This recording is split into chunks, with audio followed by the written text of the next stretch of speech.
Hello, welcome to Rosie's Preserving School pressure canning. And today it's very autumnal, so we're getting ready with a party beef stew so that we've got lots of things on the shelf for when it gets colder that are all ready and prepped to go. And you'll thank me later. It is actually unseasonably warm today, of course. So I have prepped all my vegetables because it is a marathon of chopping. So it's as well to do as much of this as you can in one batch and get it all out of the way, really, rather than sort of do small jars and one layer, do bigger jars or several layers in the canner. And I bought them as I prepped them at home. I've just chopped them and put them into blue bags, which I have on the table, rather than sort of set them all out in dishes and all the rest of it. And I've also prepped my stewing. I've got stewing beef, but this recipe is suitable for any meat-based type of stew that you want. You could use lamb, you could use venison, you could use pork, and you can use a variety of vegetables if you prefer to have some butternut squash in there or something. You don't have to use this mix. So it's just generally going through the method. So although the recipe says have your canner on and your jars warm, with hindsight, I think because we're putting all cold ingredients in, it would be better to start with cold jars and cold stock and cold vegetables. But if we've already started, don't worry, it's to prevent thermal shock to the jars by putting cold jars into hot water.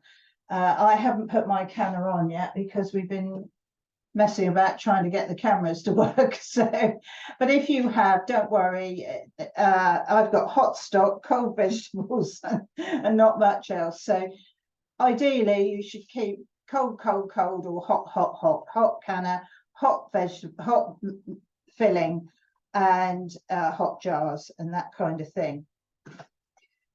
But I've often done it as a mixture and I haven't had any accidents yet, but I would hate to cause any for you. So I'm just doing my onions. It's the one thing I didn't do before I came. So I've got 2 onions and 2 big fat cloves of garlic to go in. But you don't have to put garlic in if you prefer not to. And you could even put things like a tin of tomatoes or a jar of tomatoes if you wanted to. The only thing you mustn't put in is any thickening to the stew. You do that when you reheat. You don't put it into the jar because basic starches like flour will separate and form sort of globules, which you can't get rid of. You can't sort of stir them in or anything, and it's unpleasant to look at and it's unpleasant to eat. So all thickening must come later. Right, chop up the onion.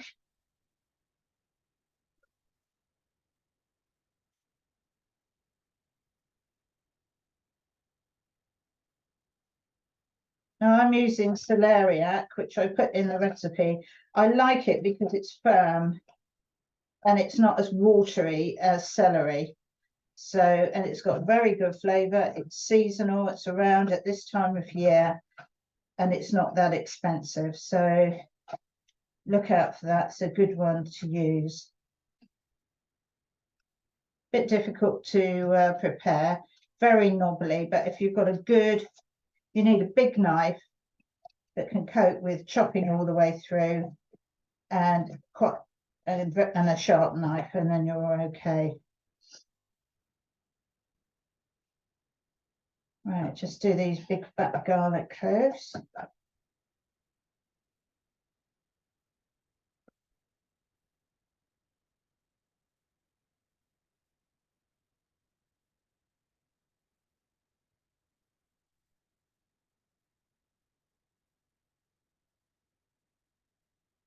So this is all raw packing. There's no pre-cooking of anything.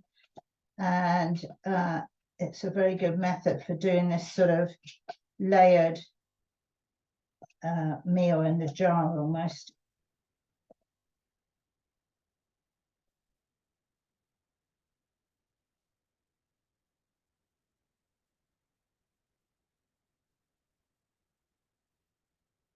Just mix that garlic in with the onion slightly. I'm aiming for 750 ml jars.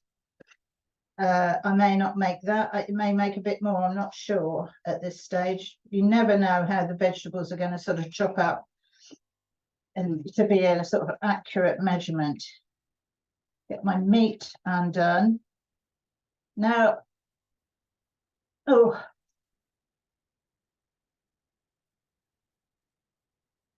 that turned back. So,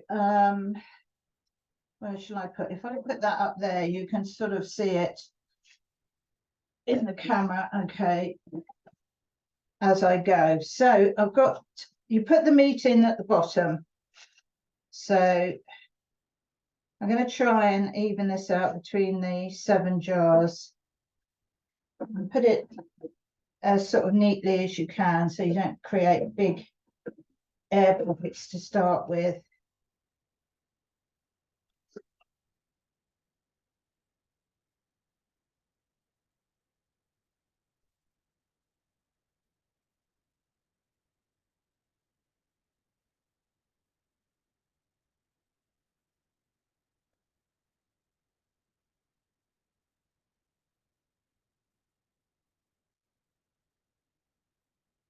May not be enough for 7, so I got 2 kilos of meat, which may not be enough, but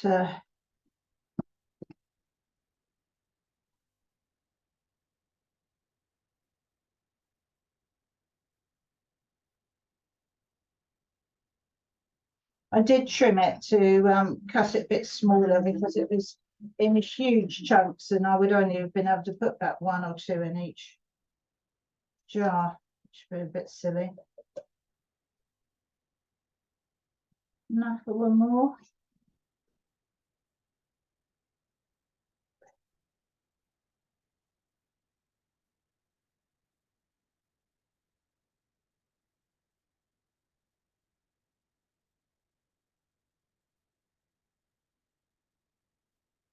Oh, and that first one and that one. Right.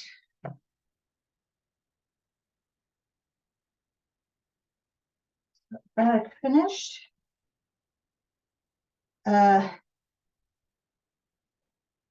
Even them out a bit.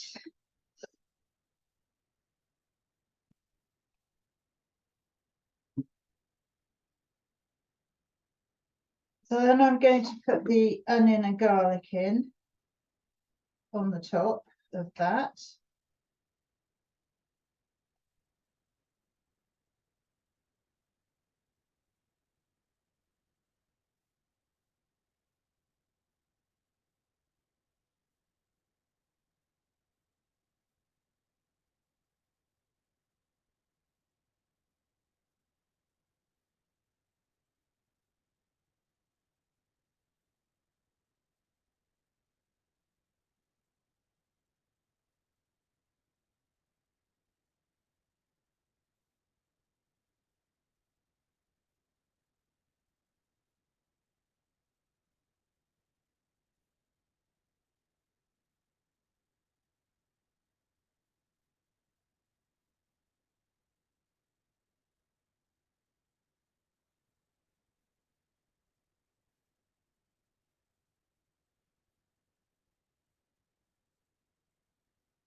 Last little bits.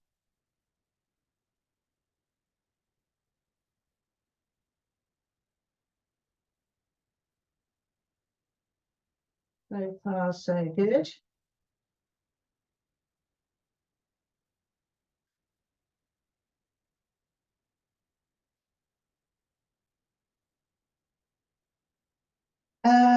Right, I'm going to put the potato next But you can do it it doesn't matter how it goes in, because when you tip it out, it's all going to be mixed in together anyway. But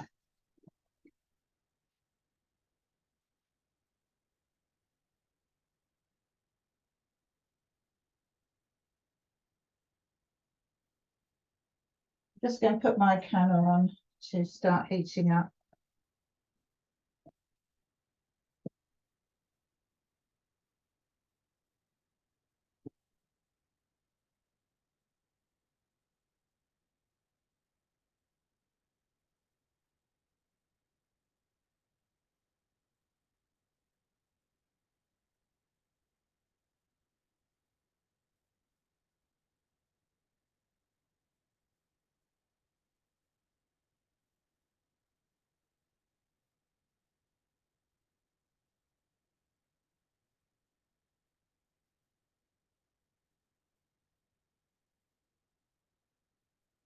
So if you're doing this, obviously you are doing it in your own kitchen.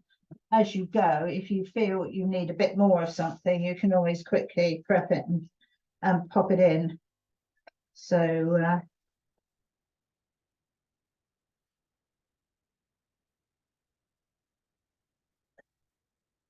right, now the carrots. Now the carrots I've done in rings rather than dice, just to sort of make it a bit chunkier.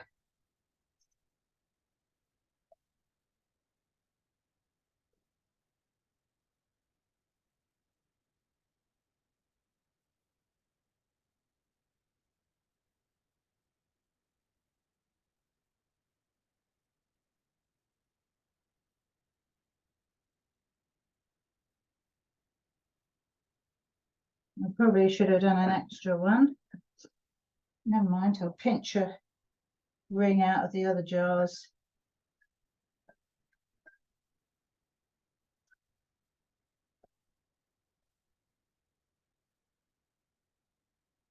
And when you come to serve it, you can always do extra veg with it that aren't so good at being pressure canned. So this is very much a base. And then I've got the celeriac I'm going to put on the top, obviously.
Right.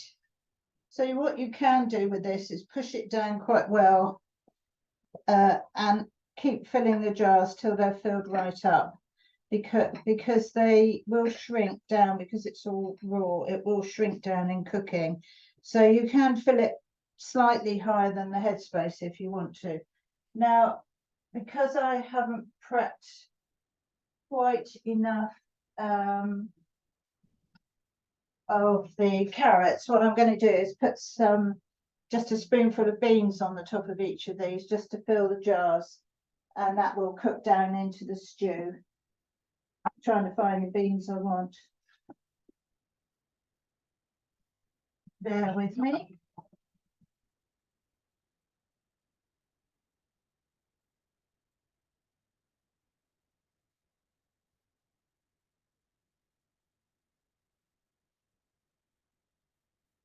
I thought I had some lentils here, but what I'll do is put some haricot beans on the top.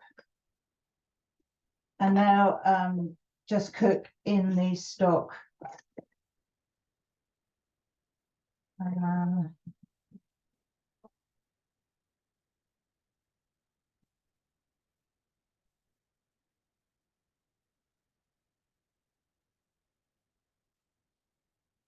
And be nice anyway in the mix. I'm not going to put very many because they'll swell up. So I'll put about a tablespoonful on the top. I think that's the most difficult thing about this, is estimating how many jars everything is going to make. And as I say, if you're at home, you can sort of grab another potato or something and quickly prep it, but that's what I will do, is put some beans in.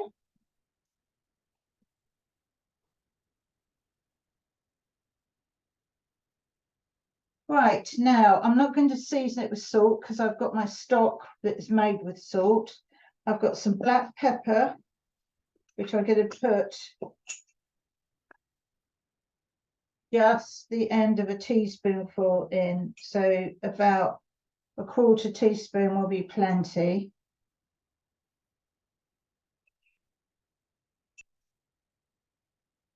You forget how strong pepper is till you come to eat it. That's that. That's that. Everybody's got a quarter teaspoon of black pepper.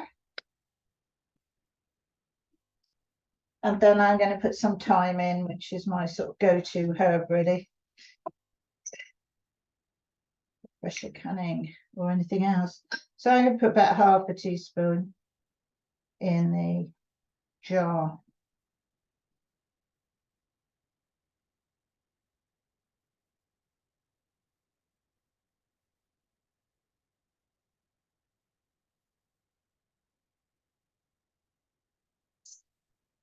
Next comes the stock.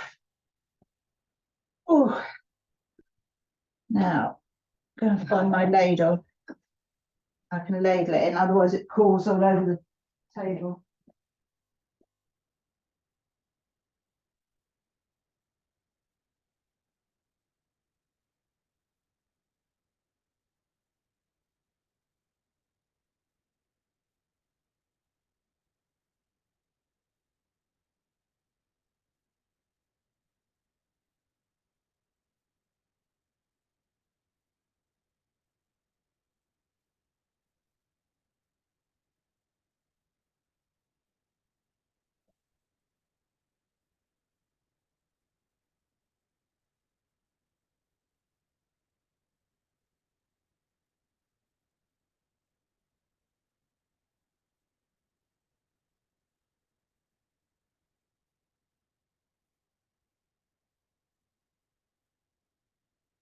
Two done. I'm going to wipe them and get them in the canner.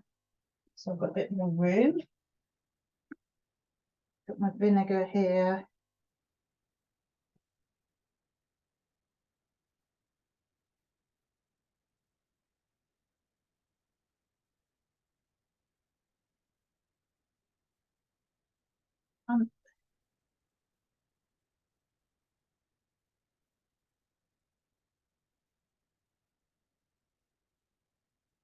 That's two.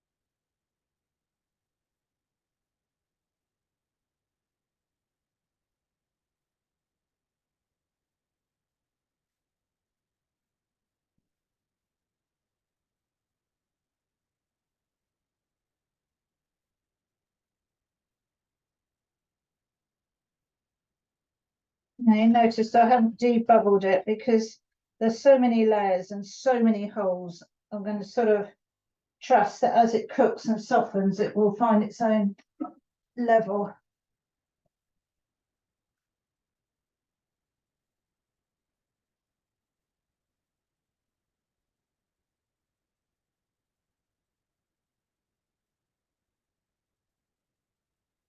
I'm just going to top this stock up so I've got enough.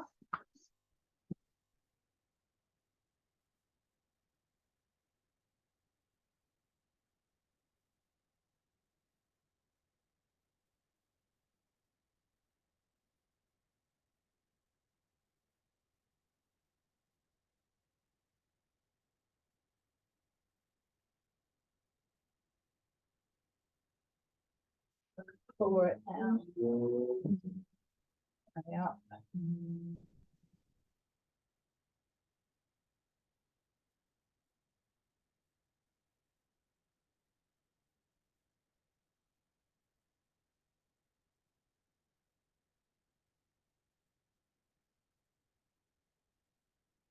Oh, still not enough.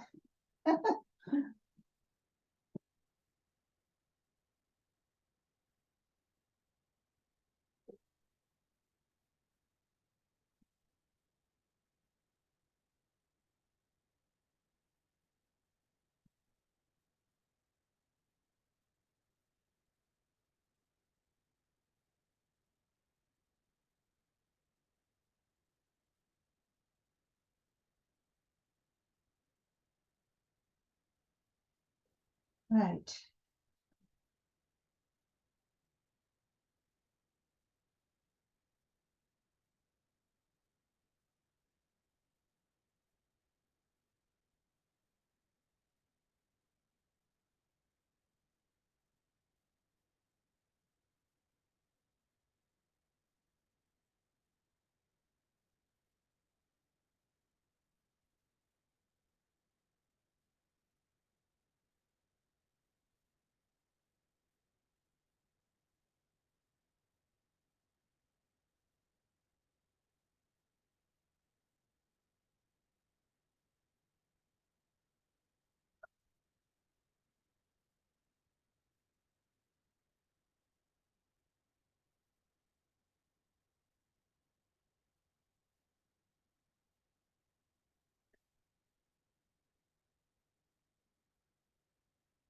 Oh, looks very yummy.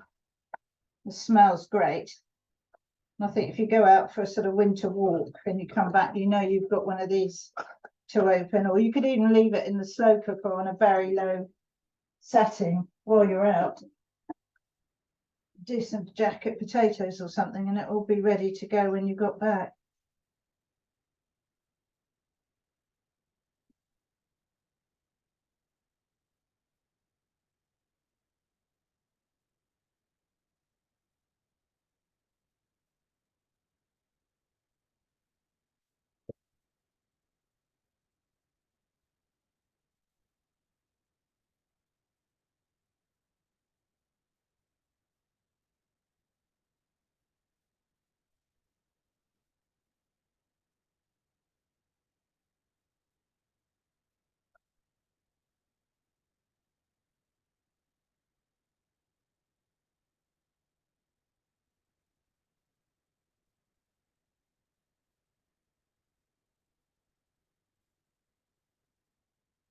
Sometimes these lids get a little bit bent and they just won't go on. Right, there we go. Vinegar in.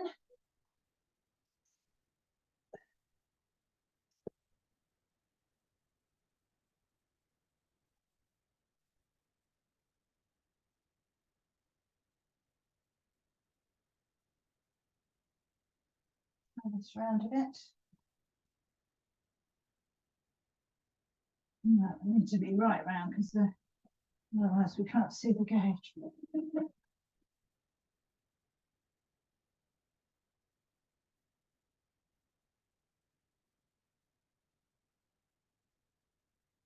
So that's central. And on.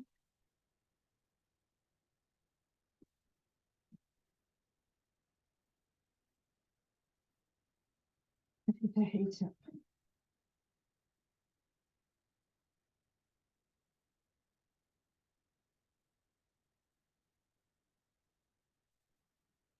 Just while I'm waiting for that to heat up, just tell you that we had a little bit of excitement. It wasn't this week, it was last week. One of our customers who bought an all-American pressure canner, which works in the same way. It's just, it doesn't have a seal. It has the big clamps on the top that hold the top on and everything. Had the overpressure plug blow and the canner depressurizing in her kitchen, and which was, I won't tell you what they were pressure canning, but it wasn't standard. But they'd left the kitchen, left the canner to its own devices, and it had got up the range on the all-American is up to 15, and then up to 18 the jiggler weight starts to go crazy and starts to let the steam out. But it had got right up, the top pressure is 30 psi, and at that point the overpressure plug blew and the kitchen became covered in water and steam and goodness knows what. Anyway, it all calmed down and they decided to have another go and kind of did exactly the same thing again.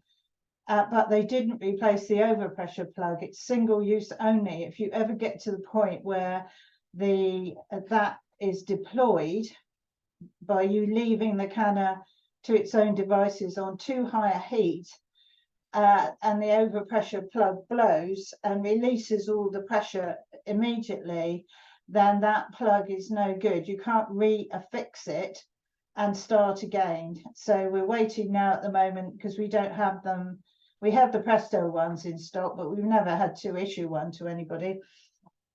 But our agent in the US is going to try and get a replacement plug for her so that they can use the canner again. But I think it almost shook us up more than it did the customer, because we've not had to deal with it and couldn't believe that it had happened, really. Because as you know, if you have it going, but you can, with the jiggler weight, you can leave it to its own devices up to a point, but it's not a good idea to go into a different part of the house and get engrossed in doing a chore of some sort, hoovering or even just sitting watching the television and forget all about it, because the pressure will build, the heat will build, and that will be the result. And it was very frightening because her husband slipped on the wet floor and hurt himself, and it was all quite dramatic. So that's been a lesson to me. I mean, I don't leave the canner alone.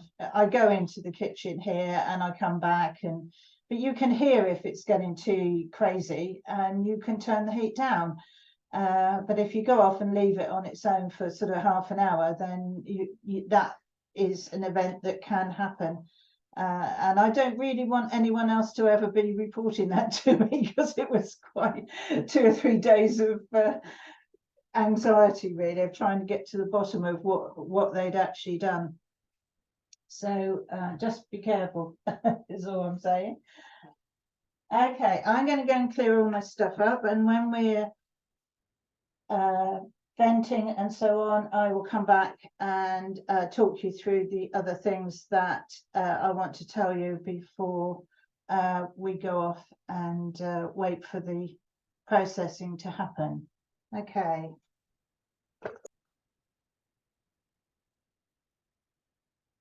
Hi, back again.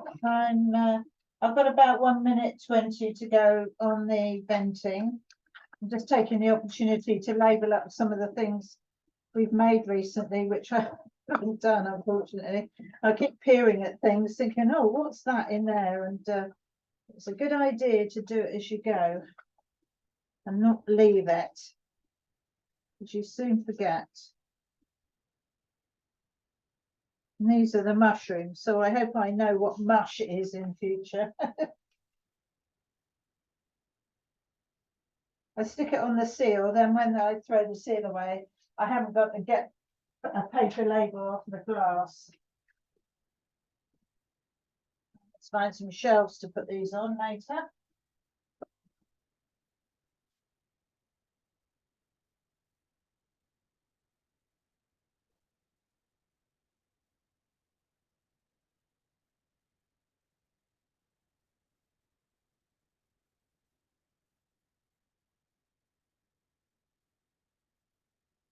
This lock is making an awful mess. Ah, good. Popped up now, so it will seal. Won't be splattering everywhere. And there's the timer, so I can put my jiggler weight on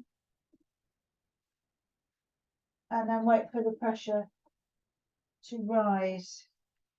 I just wanted to show you a couple of things, or one thing actually, which I saw on Facebook the other day, and it's such a brilliant idea. I just think, how could you not know that? But if you don't know it, you don't. And it's using the jar tongs like these. And if you've got bags to fill, but maybe for the freezer or any other purpose. So this is a Ziploc bag, but I used it today with my blue bags with my chopped food. So you just put the bag in there and stretch it over the bit of the tongs that you usually grab the jar with, and then it holds the bag up and open while you fill it, so you don't get it. I mean, I always miss the bag and it all drips down the outside or something. And that is just such a good tip, I think. And I hope everybody's going to be doing it. I don't know who thought it up, but I thank you very much, whoever you are. And that is just a fantastic little tip.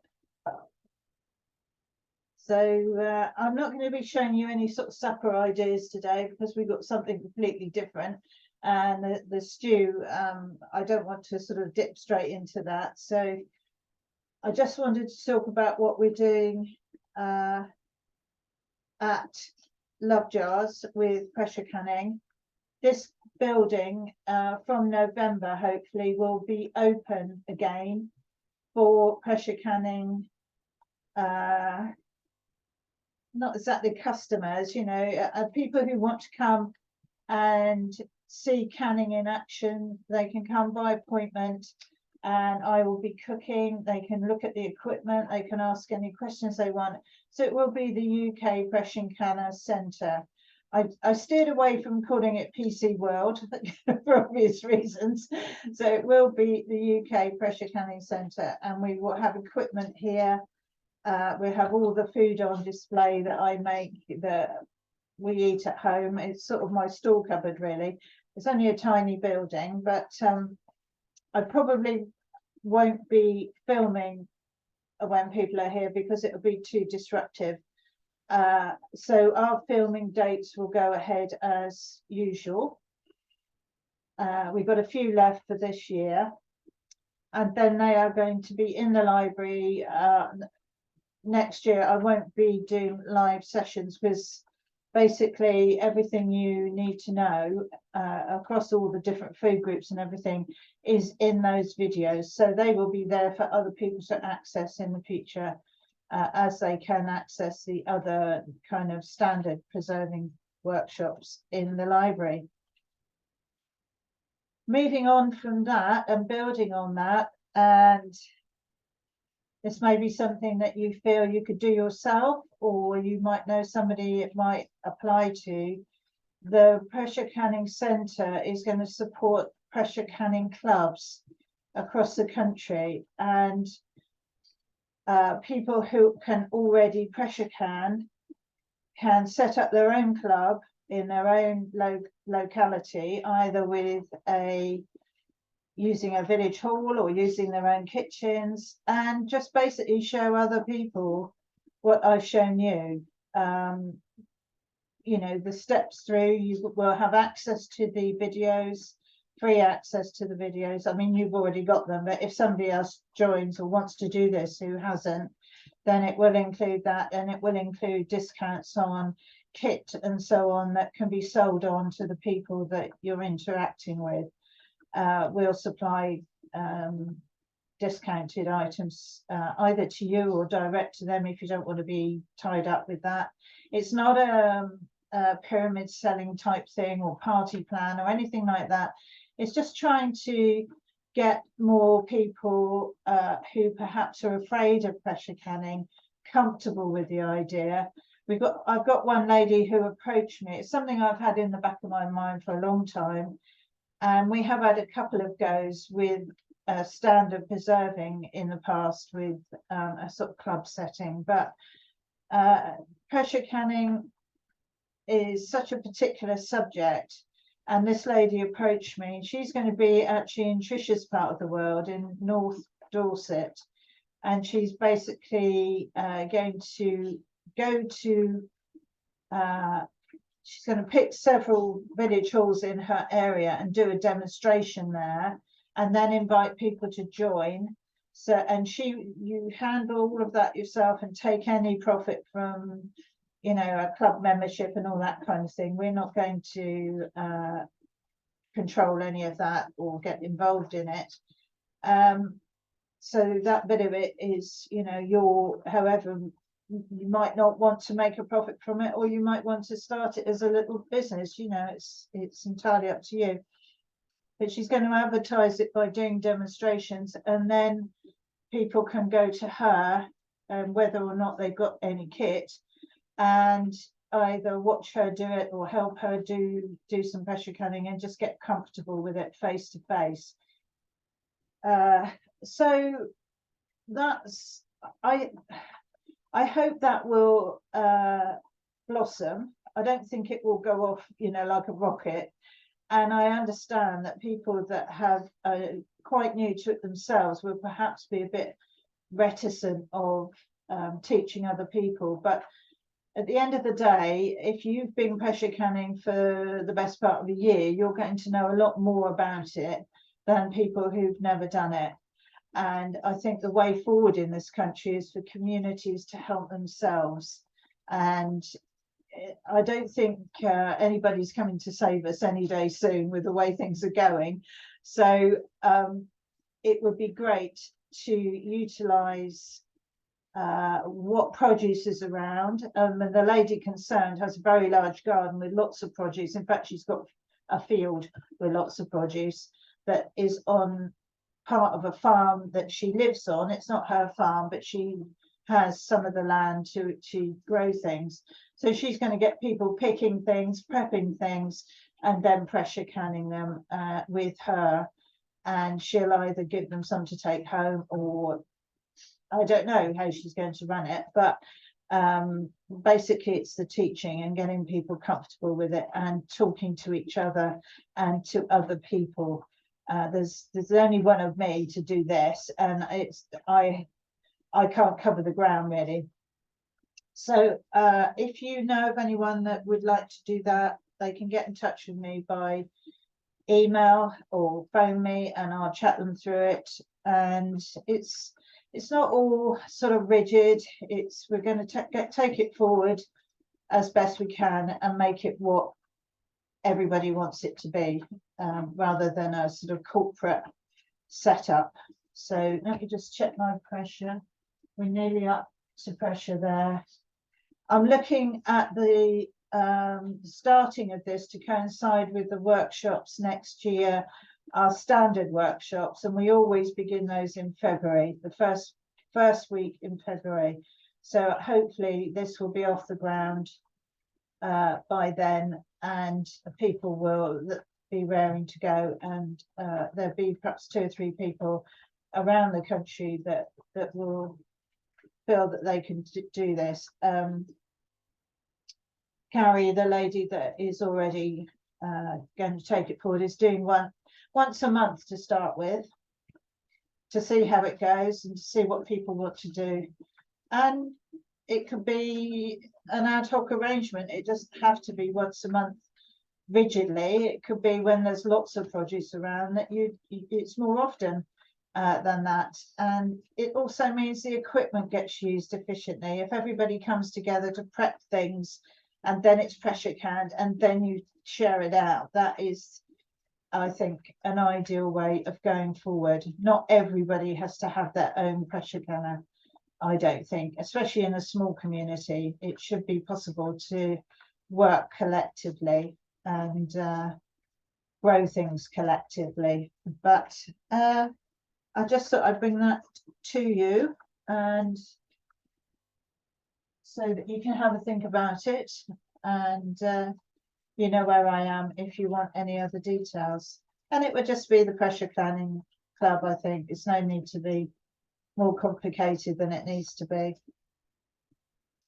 So what I'm going to do, that's up to pressure pretty much. So I'll start my timer. It's got meat and I've got a larger jar, so it will be for 90 minutes. The 50 ml, not 50 ml, 500 ml jar will be for 75 minutes. So I'll put this on for 90, I hope.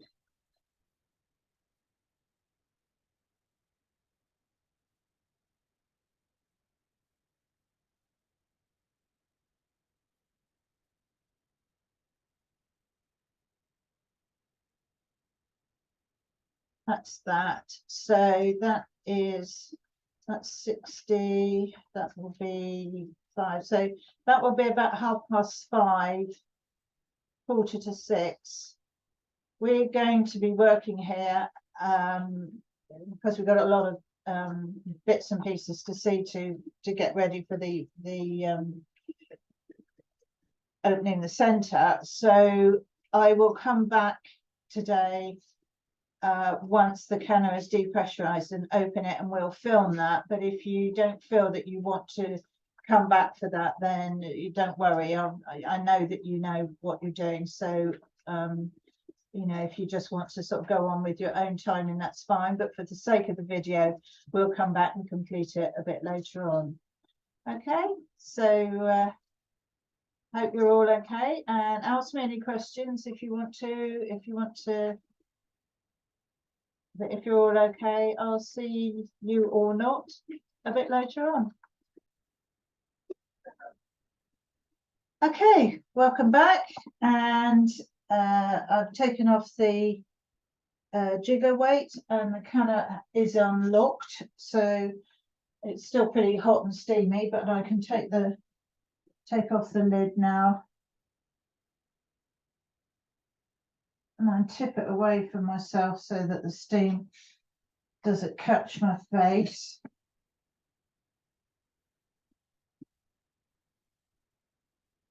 Oh, there we go. See what we've got. It smells pretty good. Looks sort of okay. I don't think it's siphoned at all. Now the trying to get hold of one of the jars is difficult when they're closely packed and hot.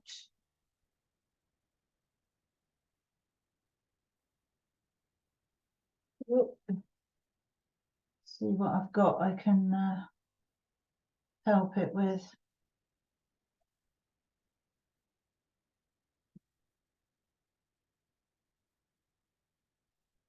Oh.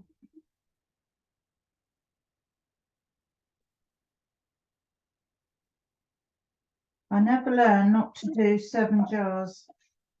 I should only do 6. Oh, there we go. Once you've got one out, you can wriggle them around. But so all is looking well in our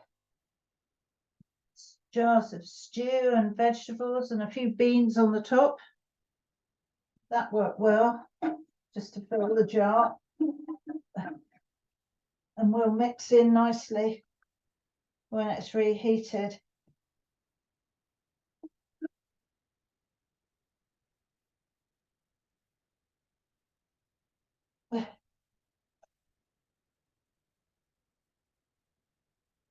See all the herbs in there.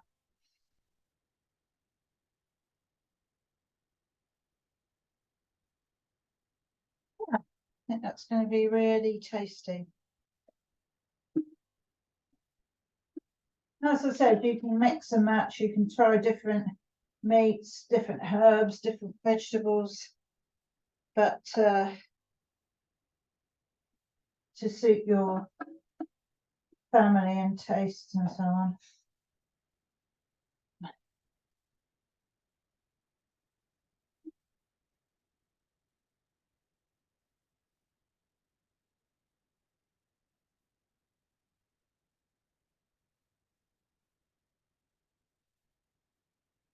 Right. Some successful jars, so that's good. Looks nice. And so next time we'll be back with a tikka masala sauce. It's not something you have to use on chicken.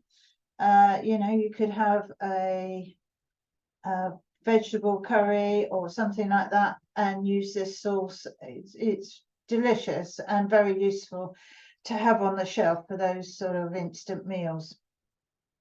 So I'll see you in a couple of weeks, and happy canning.